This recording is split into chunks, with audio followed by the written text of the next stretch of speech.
I used to think you were completely full of shit when you talked about cancel culture, and now they've run this playbook on me. The fact that the progressive fringe is now standing with the literal fucking terrorists, like, what the hell are we thinking? Look at what we're doing with the trans children debate. What is the progressive left's answer to any parent that has a question on any of that? It is shut the fuck up. We've got to move back to science and back to reality.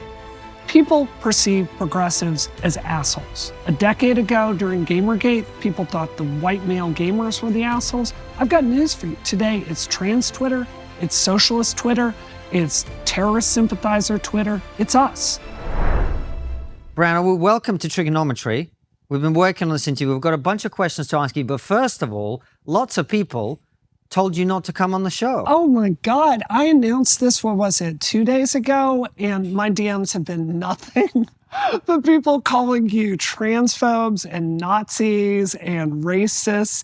And I'm always like, can you show me a clip of what they've said to like make you feel that way? It's always the most silly thing. It is, I don't know. It's like just no one me doing a Hitler salute. Yes, exactly that. Silly stuff the like that. KKK costume, I think was a little much. It was maybe. a nice party, what can you say? But anyway, welcome to the show. Thank you for having me. It's really great to honored. have you. I've been following a lot of the things you've been saying recently, and it was very interesting for us to get you on the show to talk about them, because I don't know if you saw, I wrote an article very shortly after October 7th for the Free Press called The Day the Delusions Died. Wow. And my argument was that I thought that it was no longer possible for a lot of good people on the left to pretend that the extremes of the left were not going off the rails. Yeah. And you are someone who is outright progressive, Yep. Democrat progressive, Yep. raising money to fight Trump and all My the rest literal of job is to get Democrats elected. it. Right. Like, I'm on the team. Yes, you're on the team. And I see you now being one of the very few people who's willing to stand up against the anti-Semitic extremes on your own side. Not just anti-Semitic, but there's also large elements of anti-whiteness and all Sure. sorts of other stuff going on there. So why have you suddenly taken this position? I think the better question is, where the hell is everyone else? This is the most obvious moral position in the entire world to take. Like Hamas, these are not good people. Hezbollah, the Houthis, these are not good people. So the fact that the progressive fringe is now standing with the literal fucking terrorists, like, what the hell are we thinking? This is not very difficult. So for me, it's really been a realization, because there have been so many things over the last decade that I've just shut my mouth about and I've gone along with. And it's really at a point now where it's gut check time. This is principles time.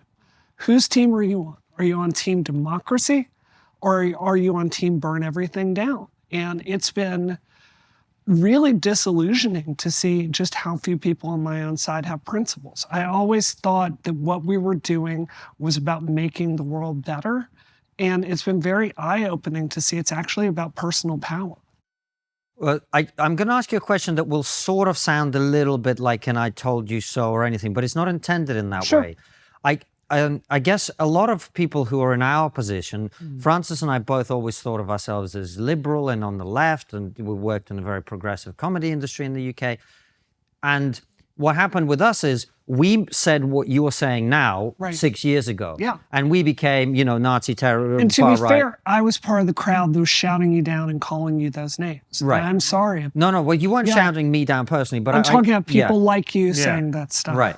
So I guess I'm curious what you think is going to happen, first of all, with you now, because it's sort of the way it has happened today is anyone who was willing to challenge that fringe that you're talking about, which is anti-Western, it's anti-male, it's anti-white, it's anti-Jewish, etc., would say what you're saying, what we've been saying for years, and they would immediately become evil, right-wing, Nazi, far-right, etc. And that's kind of it. And no one else would stand up and say anything. That's right. As has happened. So what are you expecting to happen? Well, I've lost more friends than I can count, right? So I'm very much trying to make new friends. I think the long-term path of this is progressivism and socialism in the United States, it's a cultural dead end. This is not going to go anywhere. There's no universe where like progressives win power and manage to get a ton of congressional seats and pass the legislation that I believe in. It is devolved into, exactly as you say, a bunch of culture war nonsense that is not about policy and now literally siding with terrorists. So, I've had so many conversations with friends about this because every single progressive activist that I know is really frustrated with this destructive tendency that we have. And all of us are going, what can we do? Your industry has audience capture where you kind of get into a lane and you can't challenge your own audience because your numbers will drop. I think in the progressive space, there's very much the same thing where there's this tendency to go lefter and lefter and lefter and lefter. And now we're at a point where we can't even say things like trans women don't have periods without people getting really upset about that. Look at my mentions literally right now. So someone's got to stand up and go, this is not right. This is crazy town. I didn't get into progressive politics to talk about trans women having periods. I got into progressive politics to pass fucking healthcare. So we're either serious about course correcting on this cultural dead end, or Donald Trump and MAGA are going to win everything, and the pain for the Democratic Party is going to be extreme. We've got to start talking more to people in the middle, and we need to be reaching out to sane Republicans, in my view. Brianna, don't you think part of the problem is when it comes, look, and both sides suffer with this, but I think the left suffer with this more. It's this purity ritual that you have. You are not left unless you do A, B, C, D, E, F, G, da, da, da, da, da. And all of a sudden, the moment you challenge one of those tenets, you're out. That's exactly right. I mean, again, look at my mentions. You can see this firsthand. It's not enough to, I am as progressive as you can get. Universal health care. I want structural solutions to heal this gaping wound of racism that's existed in our country since slavery. Name a progressive policy. I'm very much in favor of it. But when it comes to the optics, right, we've got to start having more serious conversations about how people perceive us. People perceive progressives as assholes. Mm-hmm. That's just the truth. A decade ago during Gamergate, people thought the white male gamers were the assholes. I've got news for you. Today, it's trans Twitter, it's socialist Twitter, it's terrorist sympathizer Twitter. It's us. We're the ones doxing people. We're the ones sending death threats. We're canceling everyone in sight. And at the end of the day, people are not going to trust assholes with power. I'm sorry. It's just the truth.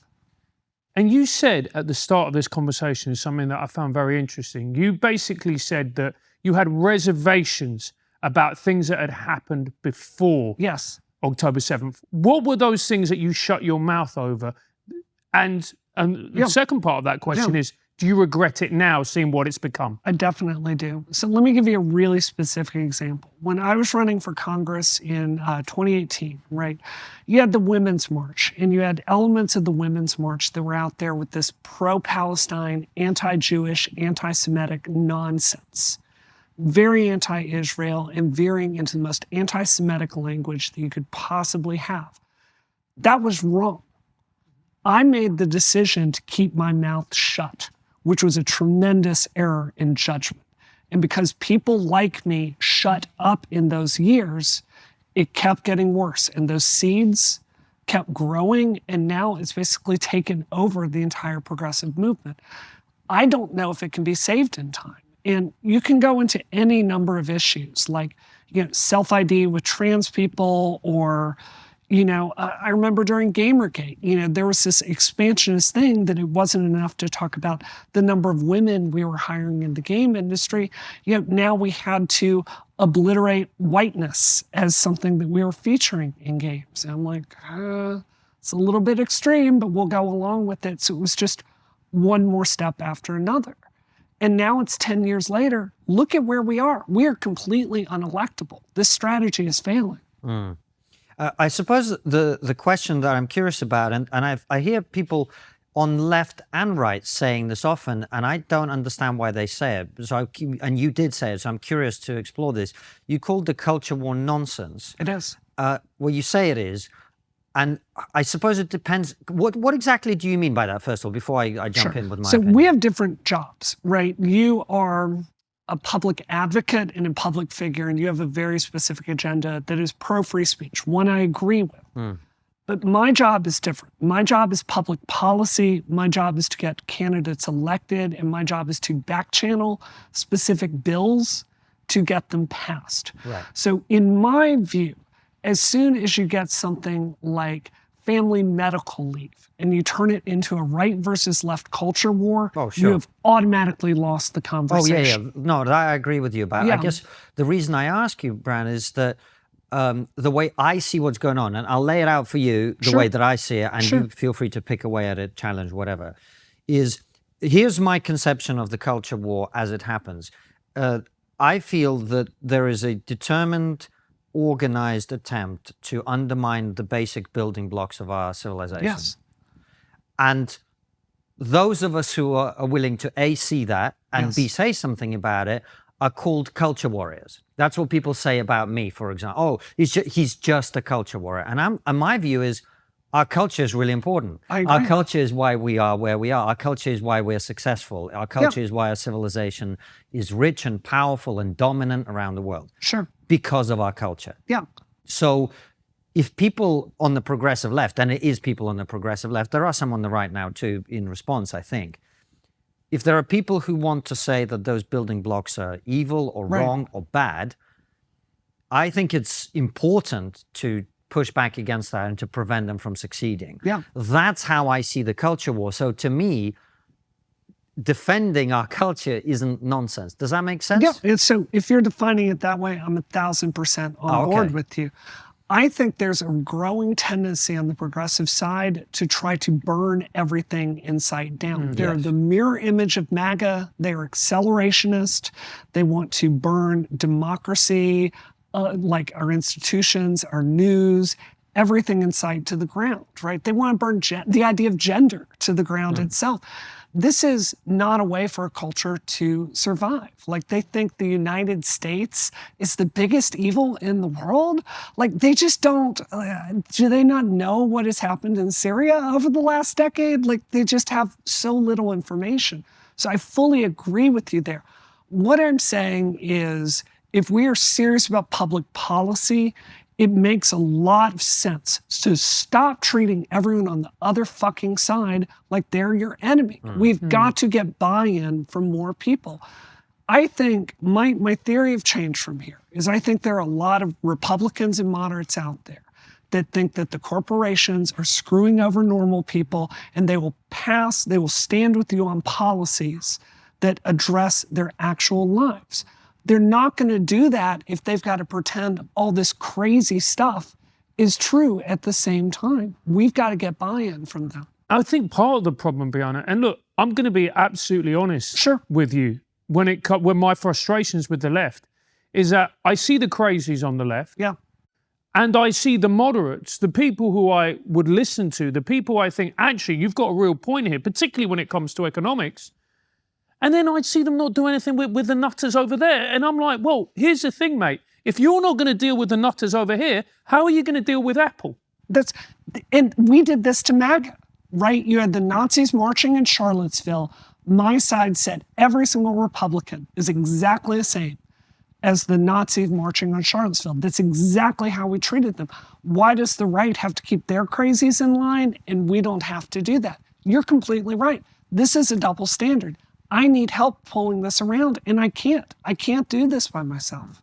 But I guess my point is, why is there not more backbone within the left to be able to come and stand out? Is it because they're scared of them? Is it because these people actually have a disproportionate sense of power? Is there something else going on? And this is a genuine question on my behalf because I don't understand why. Do you want the real answer, or do you want the political answer? I want the real answer. I used to think you were completely full of shit. When you talked about cancel culture, I was like, just get over it. You've got every privilege in the world. And now they've run this playbook on me. I understand what happens when they go after your livelihood. and your friends, and they make a price to just speak your mind and stand up to them. These are cultural bullies, and the truth is there's every incentive to keep your mouth shut and just let the movement get crazier and crazier. So this is hard choice time. This is gut check time. We either stand up to these crazies, we get back to basics. That means liberalism in the sense, if you want to make an offensive joke, God bless. That's what the First Amendment is about. We've got to be willing to talk to people we disagree with. We can't just, every time someone has a different opinion than us, load it up with moralistic language so we win the argument and they're a terrible person and call it a day and never have a discussion about anything. There's no incentive to do this. Look at what's happened to my reputation since October 7th. It's been brutal. I think it's almost a character flaw. But there comes a point, Brianna, Yeah. where you either let this kind of nonsense continue and you see the decimation of everything that you believe in, or you stand up. There's got to be a time, because you can't keep being supine about these issues and expecting them to go away. I completely agree. Look at what we're doing with the trans children debate. This is such a good example, okay? Y'all may not agree with me. I think there are some children that need access to healthcare to transition. I don't think the system is working well now, but I think some need to get through. We need to look at this system and patch the holes. What is the progressive left's answer to any parent that has a question on any of that? It is shut the fuck up. Mm-hmm. It is don't ask those questions. These questions hurt our feelings. We are talking about public healthcare policy. We have got to move back to science and back to reality. And I guess, from your point of view, what is wrong with progressives that we're not doing this? Why do you think I'm one of 5? Well, I think you put your finger on it when you talk about the consequences for you. By the way, this happens on the right increasingly too. Sure. I wrote an article about my critique of, I praised him for some things, but also critiqued his comments about Russia and Ukraine. Tucker Carlson, I wrote an article called Tucker Carlson and the Woke Right. And someone disinvited me from a party that and you're just going, you're just the mirror image. You don't believe in diversity of opinion. You just want your opinion regurgitated. So tribes generally enforce the whatever rules of the tribe through any means necessary in order to do that. So I understand that. The question I wanted to ask you, I guess, is you mentioned that 6 years ago or 10 years ago, it's one or two questions I want to ask you. People like you would have been criticizing people like us at the time or whatever. That's right. And would have said cancel culture doesn't exist until you personally experience it. And I've heard that from a lot of people who have the switch that you're going through. What was it back then that drove you to behave in that way? I thought that people like you had all the power, and I thought that we had no power, and I thought that it was the way to get to a better world. And you know what? We've tried my version of the progressive playbook for 10 years, telling comedians, telling jokes we don't like to shut up. That doesn't work. Nope. The left has had, look at what's happened to feminism. Do you know how guilty I feel about this? We've lost Roe in the United States and access to abortion. Feminism should be a very strong public force right now, and it's not. It's never been weaker. Why is feminism so unappealing to so many people?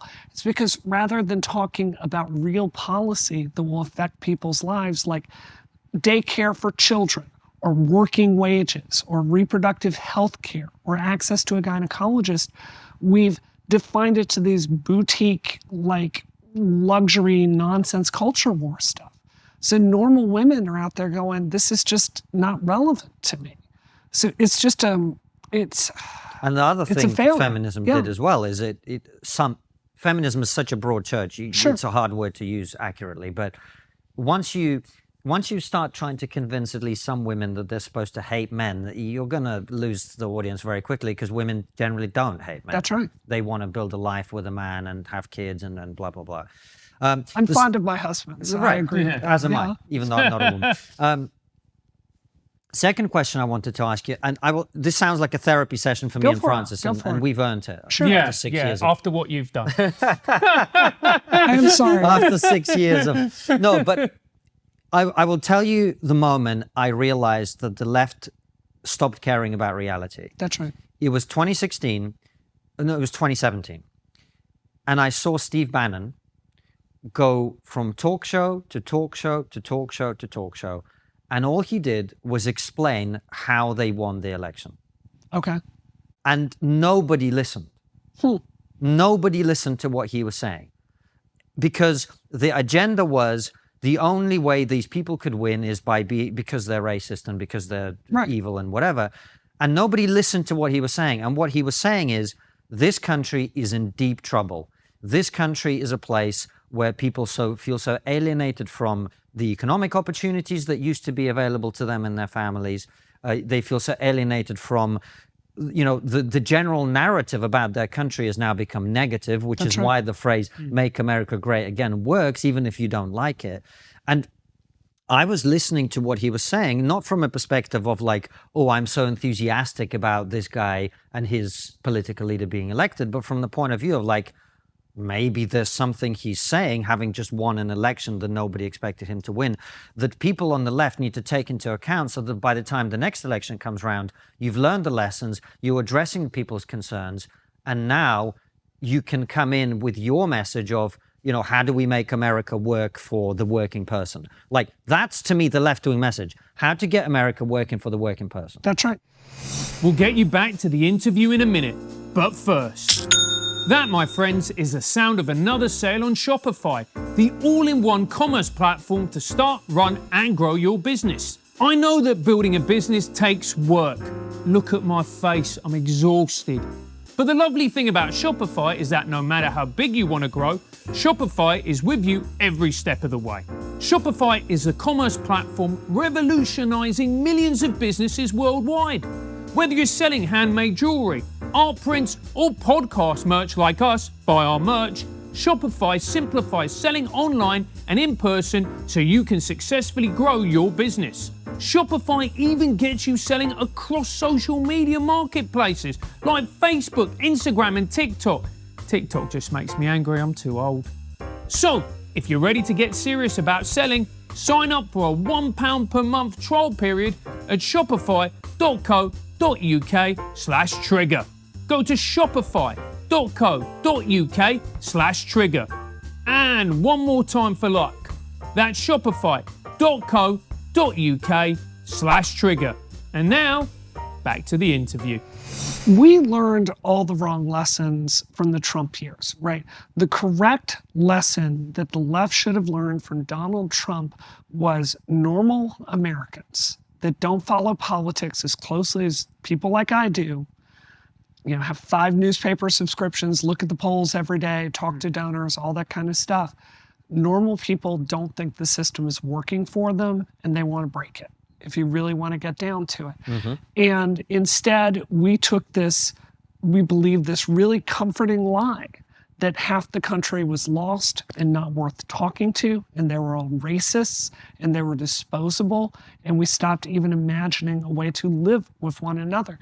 There's no future for the Democratic Party where we don't get goddamn serious about listening to the people that don't have faith in the system and earning their trust. And so much of that starts with the conversation, and we are failing. This is why Biden is losing. It's not that Biden himself does not stand for this stuff. I actually think he's been a really good president. But the culture of the Democratic Party is so elitist and arrogant and unwilling to listen to ideas that we don't agree with and treating half the country like they are assholes. Like, this is not a formula for a democracy to survive. Do you know, I was reading this. I think it might have been you that said it, or it came up in conversation, that the number one predictor for a marriage failing is not infidelity, it's not arguments, it's none of those things. It's contempt. That's right. And when I see, and it's not just progressives here, but also progressives in the UK, the contempt that they have for working class people, and let's be blunt about it, particularly in the UK, and I'm sure over here, white working class people, the way they talk about them, the way they address them, they're rednecks, they're stupid, they're racist, and then they go, oh, why didn't you vote for us? Like they're some dumb animal to manipulate. It's insulting. So let me tell you what changed my mind on this. Like the big reason, the thing that changed my paradigm on this was running for office, because it gets you off of fucking Twitter and out there in the real world where you've got to go knock on doors and just talk to normal people. And it's like, oh shit, the stuff we're talking about on Twitter is not what they believe. So I think there is a lot of theory crafting in progressive spaces where they've got a lot of academic ideas about how elections and how power works. And I think it's fundamentally divorced from reality. Now, to be fair, the Democratic Party has been really poor at bringing younger people in and showing them how our system works, how NGP works, how canvassing works, how data works, how, get out the vote works, like bread and butter election stuff. And that is very much a generational institutional failure. But at the same time, like, these people are not showing up. There's every single opportunity to do that. So go out there in the real world, actually talk to the voters you want to represent, and I think we can move forward. Because I think what a lot of people are frustrated about with the left and progressives in general is focusing on culture. That's right. And actually not talking about the things like you touched on before that actually really matter, which is economics. That's right. The fact that people, the gap between rich and poor is widening. It seems that, corporations are becoming, particularly big multinational corporations, are becoming more and more powerful. Governments are more in hock to these corporations.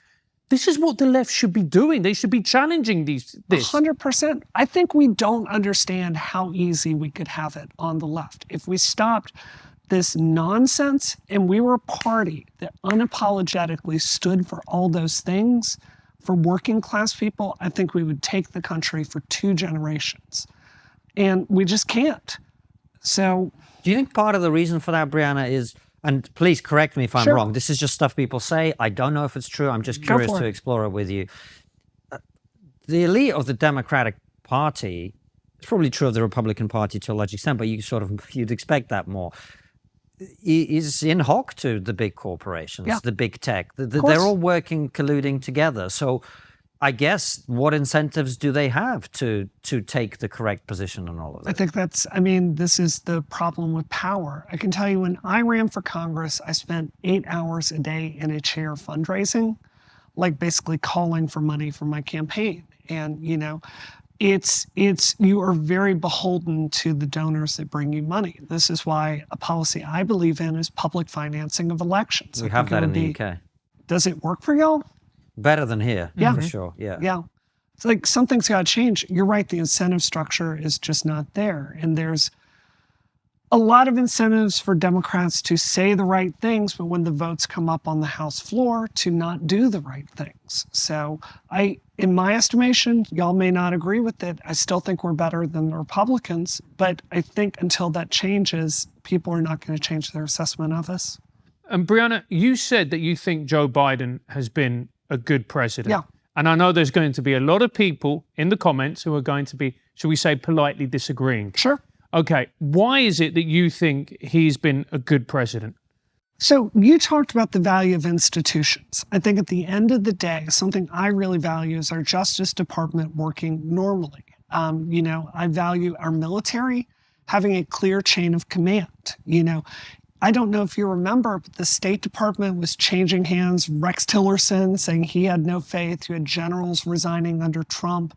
You had Trump trying to blow up NATO, something I assume you don't agree with. There is a path to normalcy for the United States, and liberalism, like lowercase liberalism, and democracy, that in my estimation, I think Joe Biden stands better for than the competition. I don't mean to offend anyone in the audience, but it's really scary to me how much some of the Republican rhetoric is reflecting Vladimir Putin's talking points. Now, party aside, my left versus right politics end at the United States border. I am an American, and I think Joe Biden has been so much better for our national security than Trump has been. Well, that's interesting, because I was actually, maybe it's a good opportunity before I jump in for you to lay out some more of the domestic policies that you're happy about, because my personal view, and we can get into this, particularly what you said about NATO, I actually don't think that that's what Donald Trump was doing. I think he was trying to get NATO to pay its own way. You don't think Trump will blow up NATO if he's reelected? My sense of what he was doing, you mentioned about the past, was he was trying to get the NATO member countries to pay their fair share so that NATO would be stronger, so that NATO would not be so reliant on the United States. I thought that was, he warned Germany about taking Russian energy. He warned them about paying their fair share. And I think he's been proven entirely right. The one area of this that I feel that I do understand somewhat is the geopolitical dimension.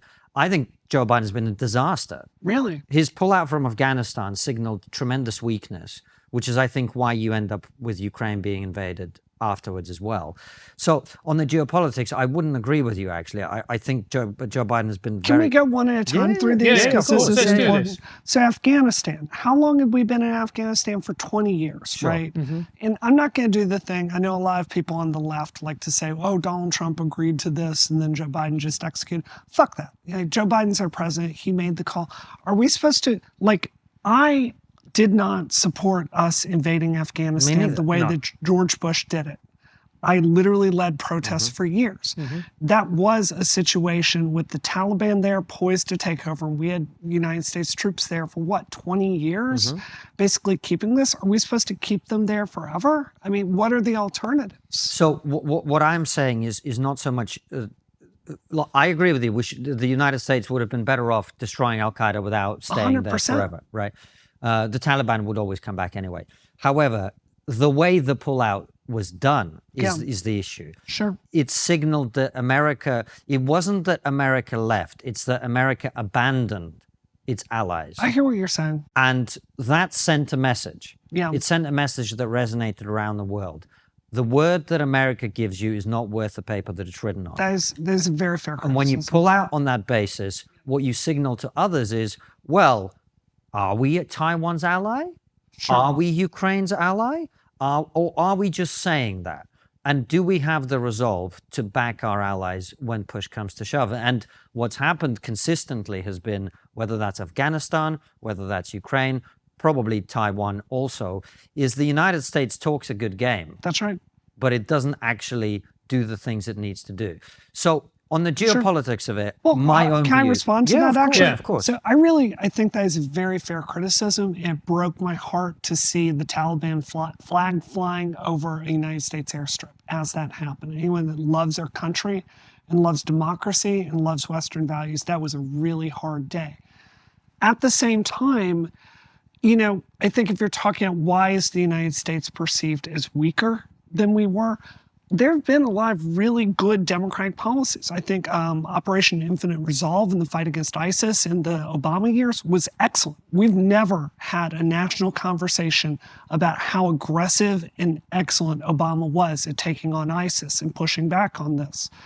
So I think if you look at things like Ukraine directionally, what in my view makes us weak is when the Republicans are holding up these bills to provide them arms. I think that is a massive error in judgment. So you look at who voted for what, and I think the Democrats, I don't have these numbers memorized, overwhelmingly voted for this and barely passed with Republican support. Sure, but Brianna, that isn't my argument. Sure. Since we're on this, let's close this loop. I, as you know, a big supporter of us supporting Ukraine. That's at least right. In the beginning. As am I. Right. What we're doing now is not supporting Ukraine. How do you feel? What do you mean? What we're doing now is giving them just enough support so they can continue fighting. Correct. But they're not going to win. That's right. They're not going to get the outcome they want. I agree. And America isn't going to get the outcome it wants. I agree. What the situation needed and still needs is somebody who is prepared to simultaneously carry a big stick and do a deal at the same time. Ultimately, this is how this is going to end. And what you need is someone who's going to say, either we do a deal on the basis of what's happening on the ground right now, which means, sadly, Russia is going to get pieces of Ukraine that it didn't have before, in exchange for Ukraine having long-term security. And if you, Vladimir Putin, are not going to sign this, then I am going to give the Ukrainians everything. That's what the president should be doing. And I personally think Donald Trump is far more likely to say that than Joe Biden. However, let's just let's just agree to disagree. Can I just agree with that? I think that's really well said. Yeah. You know, we've gotten into this dynamic where we want to make Ukraine just strong enough that they can never lose, but not strong enough that they can never win. Now, I'm not a general. I can't appraise if like giving them air support is going to lead to World War III or not. But I think that more needs to be done. Like just giving them, what is it, the 132 millimeter shells to like hit Russian, barricades. Like doing this forever is not going to let them win the war.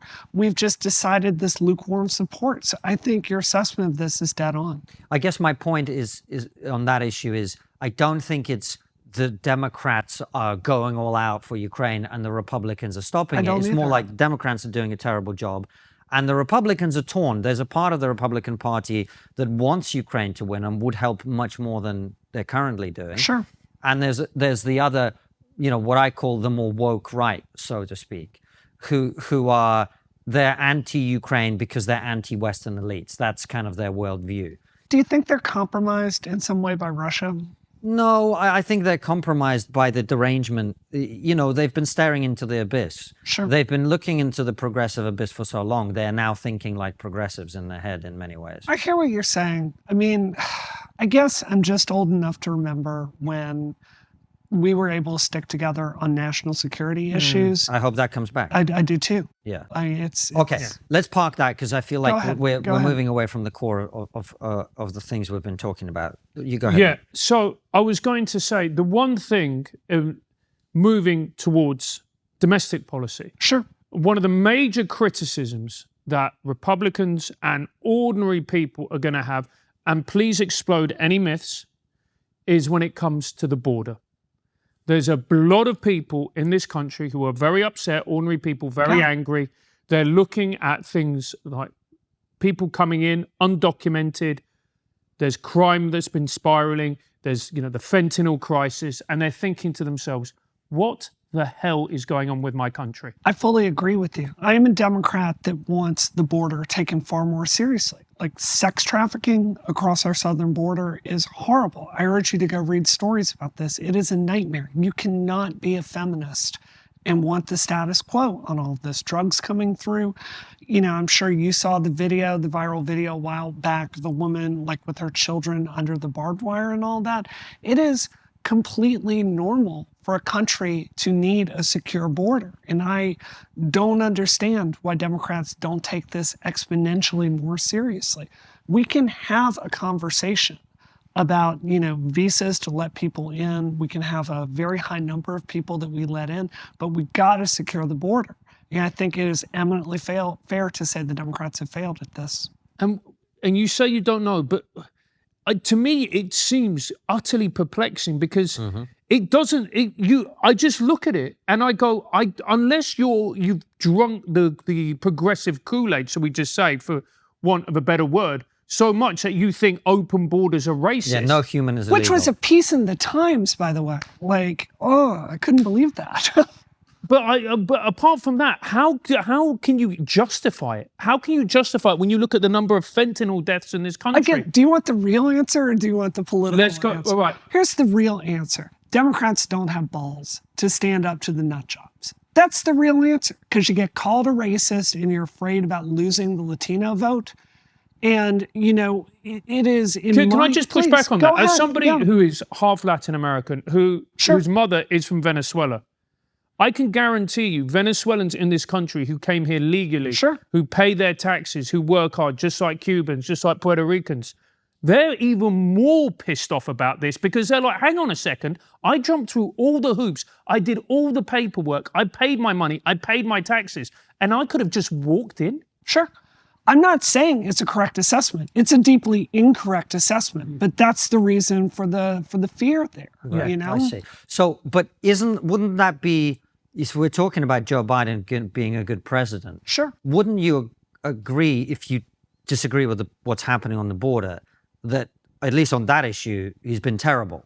We just tried to pass a bill that would have made Democrats extremely unhappy. The progressives were really upset about this bill because it gave the president things to do, like close the border in an emergency, and had some of the strictest restrictions on this. And the Republicans are the ones that defeated that bill because they wanted it to be an election issue. Now, I don't mean to get all geeky and policy oriented, but a huge part of this is also the lack of immigration judges. We have a huge, are you aware that in Boston, we're a port city. We sent our immigration judges down to the border in an emergency capacity because they can't even try cases down there.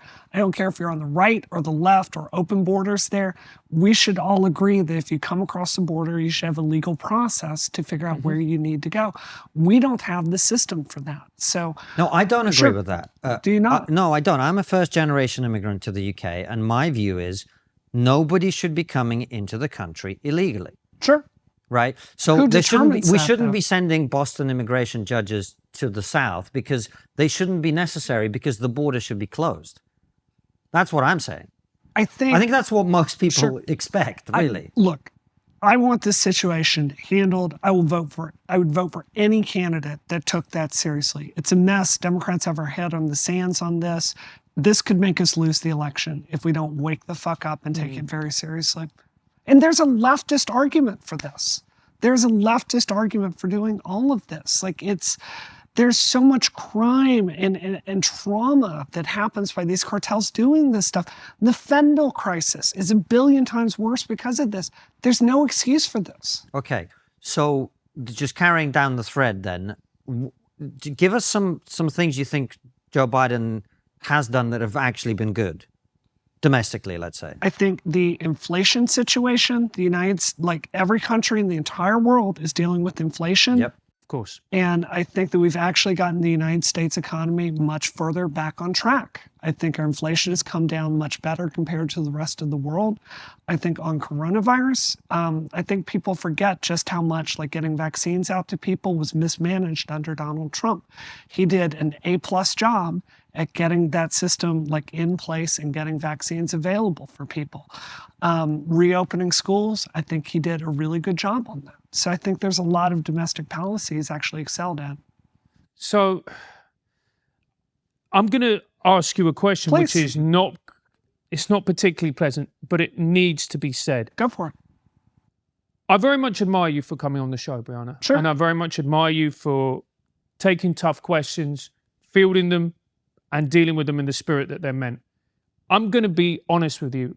A lot of other people on maybe that side of the argument, or the Democrats, strike me as weak, if I'm being blunt.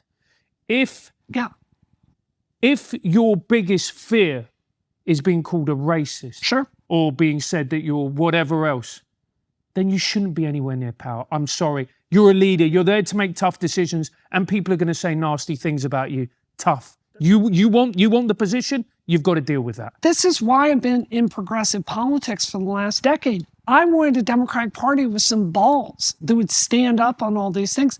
The problem is the progressive power base has lost their goddamn minds. So where the fuck are you going to go? You've got the insurgent side of it that's trying to push the Democratic Party to actually get serious about public policy. I believe it, like universal health care. The American healthcare system is completely broken. I had a theory of change that if we were out there and we pushed the traditional corporate Democrats hard from the progressive side, that would get us to better public policy. The problem is the progressive left is so crazy nowadays, they're worse than the corporate Democrats. So we've got to turn this whole ship around. And is that possible, though? I don't know. I don't think it's likely, to be really honest with you.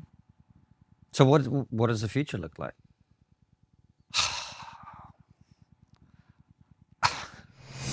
In our interview with the brilliant Tim Urban, he said, we should be talking about longevity and longevity science. Researchers like the biologist David Sinclair have recently made game-changing discoveries showing that it's possible to slow down aging or even reverse it with interventions that go beyond healthy habits. And this is why I'm using Verso. Verso is a company dedicated to translating scientific breakthroughs into products that hold the potential to increase longevity. As we age, we accumulate zombie cells, all damaged cells that linger beyond their useful life. These zombie cells infect other healthy cells, speeding up the aging process. That's where we see wrinkles, arthritis, hair loss, cognitive deterioration, and so on. What scientists have realized is that when we induce autophagy, the body's natural cleanup process, we can starve these zombie cells of energy and kill them. This is where Clean Being comes in with its thoughtfully formulated blend of clinically proven ingredients intended to activate autophagy for improved cellular health. After taking Clean Being for some time, clinical trials have proven better skin, less inflammation, healthier hair, hormonal regulation, better immunity, enhanced vision, and enhanced cognitive function, amongst many other incredible results. If you want to read more about all of the research, then check out the reference link in the description of this video. Plus, Verso publishes third-party testing on every batch of its products to guarantee that you're getting exactly what you're paying for. So, if you want to join me, you can get 15% off your first order by going to ver.so. That's ver.so, and use code TRIGGER to save 15% off your first order. My hope in speaking up is I see a lot of people that are in my DMs and they say, Brianna, I agree with you. And my hope is if enough people like me stand up and we'll start getting real about this stuff, we can start pushing the crazies out and get the Democratic Party on a path that makes sense. I don't think that's likely. I think there's a flip a coin. We're going to see who wins this election. Is it going to be Joe Biden or Donald Trump? And from there, we are going to be in the wilderness without power if we lose, and we're going to have to find a new version of the Democratic Party. I don't know if that's going to be a better version of the Democratic Party. So, well, yeah. let me say something to you, Please. but through you to some of the people that follow you that might be interested. I really believe, I was in Australia recently, and I was invited to a dinner where there were a lot of people who were influential in Australia. And there were people from both sides of politics there. And the person who invited us, he said, look, I don't want the other party to be elected. That's right. But at some point they will be. Yeah. And I want them to be the very best possible party for Australia. That's right. Best possible government for Australia. And in that spirit, my view is the only way that the left is actually going to start to have a good impact on society is when Donald Trump gets elected again, which I suspect he will be. You don't agree? And I may well be wrong. I think it's going to be close. I think I see data, and I think I have a perspective on the state efforts that probably informs my opinion. And you're probably much better informed about it than I am. I'm just operating on a general sentiment kind of basis. But I guess what I'm saying is the mistake that was made in 2016, which you articulated so well, was a failure to take seriously the concerns of the ordinary American. That's right. If Donald Trump is elected again, my greatest fear is that instead of doing that, instead of learning the lesson and going, okay, what are we not listening to? Is it immigration? Okay, we got to change our position on immigration. Is it foreign policy? Okay, we got to adjust. My worry, and I know this is Francis' worry too, because we talk about it all this time, is if Donald Trump is reelected, you're going to see a progressive meltdown on a scale that's going to dwarf 2016, That's right. which will only make the country worse and the left way more unelectable. Because they don't believe in democracy. Fundamentally, look at the fringe Free Palestine people. There's some people in that movement that genuinely see scenes of horror out of Gaza and they want to do something about it. And I respect that. Mm-hmm. At the same time, there are a lot of people in that movement that want democracy and America dead. Well, they hate America. Yeah. They do. They hate our own country. They do. Yeah. When did it become inappropriate to be on the left and say you love your country? And you respect your police officers and your teachers. You respect someone. Well, it's not how I feel. Yeah. And, we've got to confront this illiberalism that is just strangling the Democratic Party. We've got to get more comfortable with free speech and talking to people that disagree with us. We need to get much more serious about public policy because we're not. It's so true, and it's genuinely sad to see what's happening to the left. Yeah. And there's a lot of people who I know, and look, I'm friends with some of them on the right. They're like, ha, look at them, blah, blah, blah. Aren't they this? Aren't they that? And you go, I don't think you understand what is happening to the very fabric of our society. That's right. That's right. And if this side are going crazy, as you're putting it, what's happening to our society as a whole? That's right. And what's happening to your side? Because I'm telling you something else. Your side isn't being great either. And the moral decay is happening in a similar, albeit different way at the same time. I agree. I mean, look, I feel like I have extreme problems with MAGA, right? I think in many ways, this is an anti-democratic movement as well. So, just because I'm talking about the left today, this is my own side. Like, it's not surprising to you that I don't like the Republicans and don't agree with their policies, right? But I think you're really right. This is about the fabric of the country coming apart. I think you're seeing this in the UK to a lesser degree, but like your politics tend to follow our own. So we've got to confront this head on. In my we view. download your crap very, very readily in the UK. I suppose one of the things that I was interested in exploring, Brianna, with you as well, is you mentioned when we were talking about you potentially coming on the show that there's probably a lot of areas that we disagree about. Sure. Not you disagree with Republicans about. We're obviously not Republicans. So what do you think that is? I'm keen to find that out. Well, I want to be polite. I think You don't need to. You don't need to be polite. I think We're in generally America now. speaking, I think generally speaking, when I watch your stuff, I think you hold the right and the left to two different standards. And I think you're a little too tough on the left. But I understand it because I spend more time. But people are going to criticizing say them. that about you now. This is the thing. That's fine. The people the progressives will call you right wing or whatever. And they do. And they do because you're criticizing the left. You're doing that out of a place of let's get our shit together, right? I want our society to get its shit together because the one unique experience that I have that most people don't have is I've lived outside of this society. That's right. I was born outside of this society. And I can tell you, people in Russia and people in China are not having debates on TV about fucking pronouns. That's right. Right? And the more time we spend on that, the less time we spend realizing that we live in a geopolitical battle of civilizations and we are sliding backwards. That's right. So look, if I have a 5% disagree with you about pronouns, let's be really clear here. You are on the side of democracy and liberalism, and I think something I appreciate about you is really talking about the threat of terrorism in very, very clear terms. I think that sometimes in this country, when we think about Islam, it's the westernized, liberal professor version of it. And I think you're not really thinking about it through what is happening in Syria or what ISIS is doing or Iran and the Cold War with Saudi Arabia. So I think what I appreciate about you is I think you talk about this in really clear moral terms. And I wish we could have a better conversation about that in this country. I think speaking about learning the wrong lessons, I think America learned a lot of the wrong lessons from 9/11 and George Bush because we were attacked. That was something we needed to take seriously. But the lesson we took from that is because his leadership and decisions were so poor and got us into 2 wars that did not address terrorism. It created terrorism. We have 2 generations of Americans now that don't think the United States military can accomplish anything. That is false. We need to be an arsenal of democracy for the world. And I think I want to play my role in getting us there. Well, that's great. But come back with me to what you think we might disagree about, because one of the things you mentioned was the trans issue. Sure. And obviously we all think this about our own position, but my view is Francis and I have taken a pretty sensible position on it.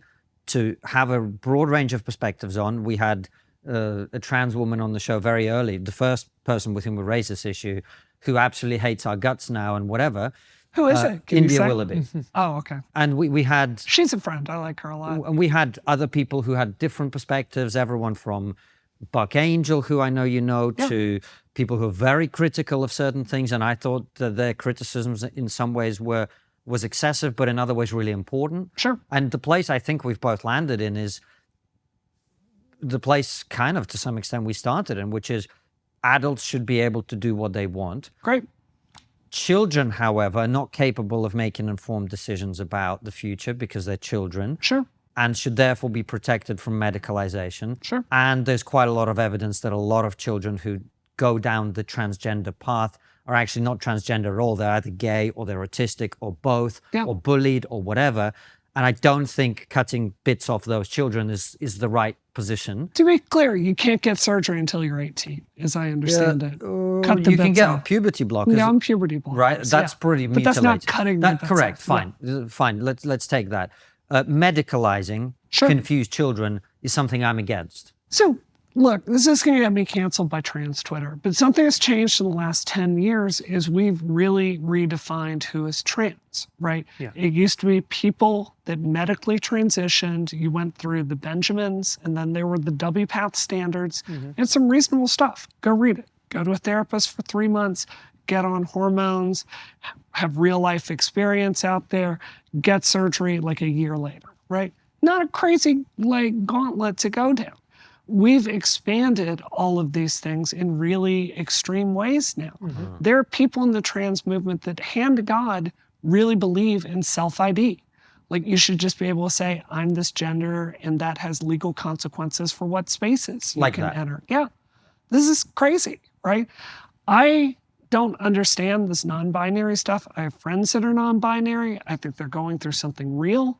They're in the W path, but they're going through something different than people who medically transition. So to come back to your point about children, if you are adding all of that onto who is considered trans, of course there are going to be some of those children that are non-binary or just don't like the gender role or are confused or gay, that transition is not going to serve them. So, I personally have the opinion that if you look at the science here, it is not particularly conclusive one way or another. We need to double down on the studies we're doing. We need to really make a better pathway to serve those children. And I do want more of them filtered out. So would you agree with me then that until we have the rock solid evidence, we shouldn't be transitioning kids? I think I wouldn't agree with you there because I personally know so many people that are such good friends of mine that this saved their life. But what I think would help is progressives are not having an honest conversation with parents. And I am not sure gender clinics are either. They are saying things like, your child is going to suicide if you don't do this really life-altering thing. I don't think that's a good message. I think we need to be talking to parents with more respect about all of this. One of the things that I actually have a deep level of empathy for a lot of trans people. And trans people have spoken to both of us about it and me individually, and all the rest of it is, it's tough. It's tough dealing with gender dysphoria. It's really hard. It's really hard. You go through the processes, you take the meds, you go through everyone else, and then most people just want to get on with their lives. That's right. They just want to live their lives. They want to do their jobs. They want to have their friends, their families. And that's it. And they've been politicized now. That's right. And, one person said to me, I just feel like I'm being asked to represent all the trans people. I am just a person. That's right. And I just want you to leave me alone. That's right. It was this way 10 years ago. It was this way 20 years ago. It's really been, in my view, a real disaster for trans rights to redefine it from a nonpartisan medical issue to this leftist fringe identity issue where you're trying to destroy the idea of gender itself. Now, I want to be really clear. If someone's non-binary, I will do my best. I will call them by the pronouns that they want because I'm not a jackass. But that doesn't mean I agree with this idea of destroying gender in the public commons. That's not something I support. So, I think the truth is we need to be able to have a discussion. And I think a lot of trans people that actually transition have been ironically censored from their own civil rights movement. The discussion is the important part.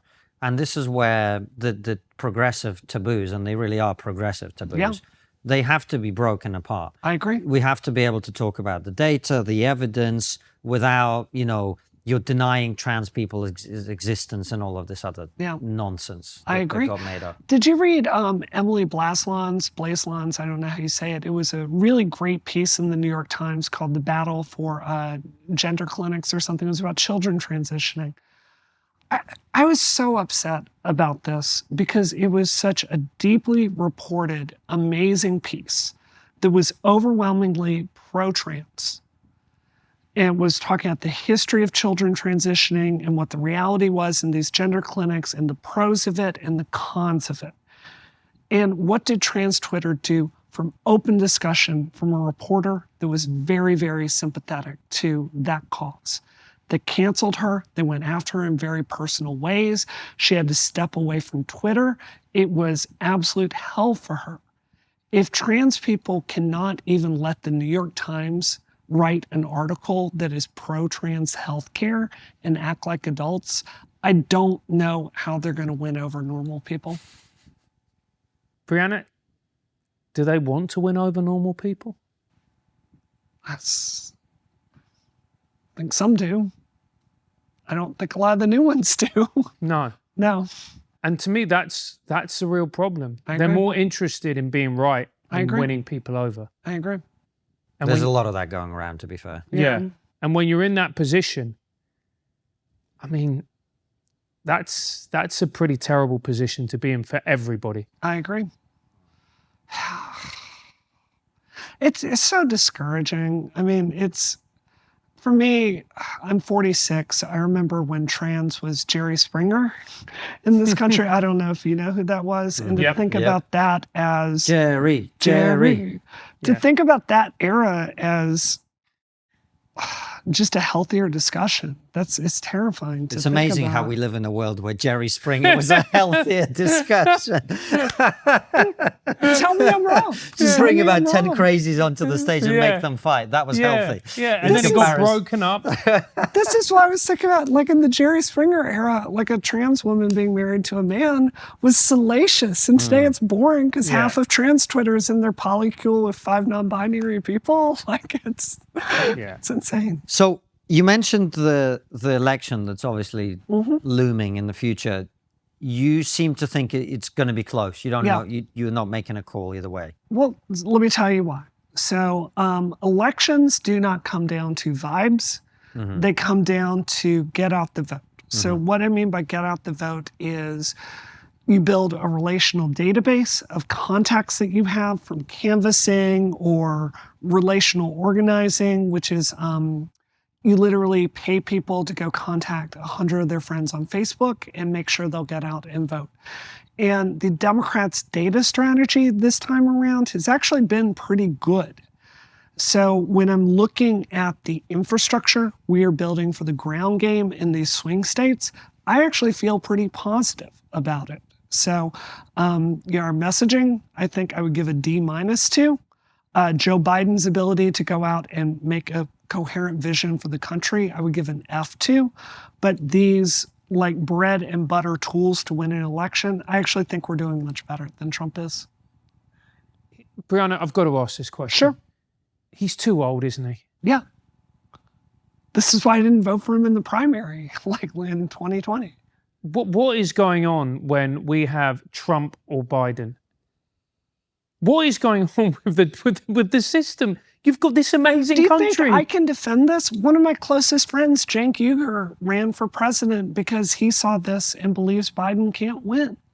So I can't defend it. I mean, I've been very open. I wish he had dropped out and let someone else be the standard bearer. He didn't, and it's a really big risk, and now it's too late to do anything. Who would you rather have run? So y'all probably don't like her, but Elizabeth Warren, she's my senator in Massachusetts. I think she is amazing. She's the best in-person politician I've ever seen, works a room, really good policy. I would love to see her as president. I don't know why you say we probably wouldn't like her. We're big fans of Native American rights. Well, I say that because I had to say that. Come on. fair enough. She is, she's gotten into some gender controversies, I think I would say. Yeah, no, I think that actually, if you listen to some of the stuff that she says about economics, some of it I don't agree with. Some of it I agree with. Yeah. And she's definitely not one of these crazy. I'm not sure she's the inspirational candidate that we'd all hope for. But no. Okay, how about Ro Khanna? Do you know Ro Khanna? I'm familiar. Yeah. Ro Khanna is a really good guy. Yeah. Really smart, really policy focused, very focused. I think he would be an excellent president. We've got talent in the party. I think the problem is, and the Republicans have this issue too, there's a seniority system. So it's like, whose turn is it? Right. You know, Yeah. whose favors can I call in? So then you eventually end up with a bunch of old people. That's right. Yeah. Yeah. Well, on that happy note, why don't we wrap up? We'll go to locals for questions from our audience. But before we do, Brianna, the last question, as you know, we always ask is, what's the one thing we're not talking about that we should be? Before Brianna answers a final question at the end of the interview, make sure to head over to our locals. The link is in the description. Give it a click where you'll be able to see this.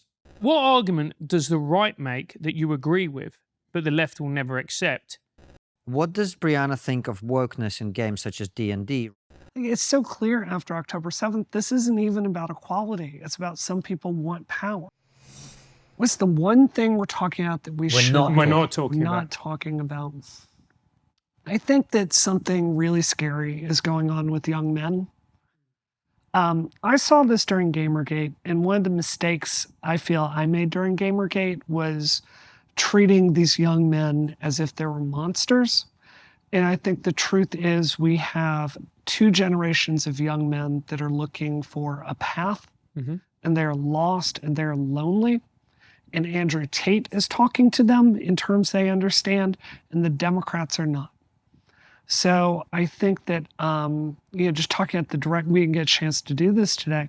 I think if the Democratic Party cannot figure out a way to, yes, talk about women's rights, talk about LGBT rights, but stop telling men that they don't matter, I don't think we're going to win elections. So I think we need to get extremely serious about this. Yeah, if you want to understand the slide generationally, my generation's male role model in the public, on the internet, is Jordan Peterson. Yeah. Who I think is a great guy. I've just been touring with him, so I would say that, but he is a great guy, a really, truly great man. And Gen Z's male role model is Andrew Tate. That's right. About whom I would definitely not say the same thing. That's right. I always find Jordan Peterson really interesting. You know, I've talked about this a million times, but I have been sober for 20 years. So a lot of his struggles with, finding yourself addicted and trying to find a path back, I really identify with that. I've always wanted to talk to him about it. Yeah. He's great. And what he's doing now is, he's not really talking about the culture war or politics or anything. And I'm glad he's not. I think it's a great thing that he's doing, because he's talking to people about how to live a good life. Yeah. And he's telling them very powerful stories about some of the ways to do that. You don't have to believe in God or not or whatever. It's just a very powerful way of looking at the world and being constructive, productive, creative, passionate, driven, and living a good life and contributing to others. Yeah. That's a good role model.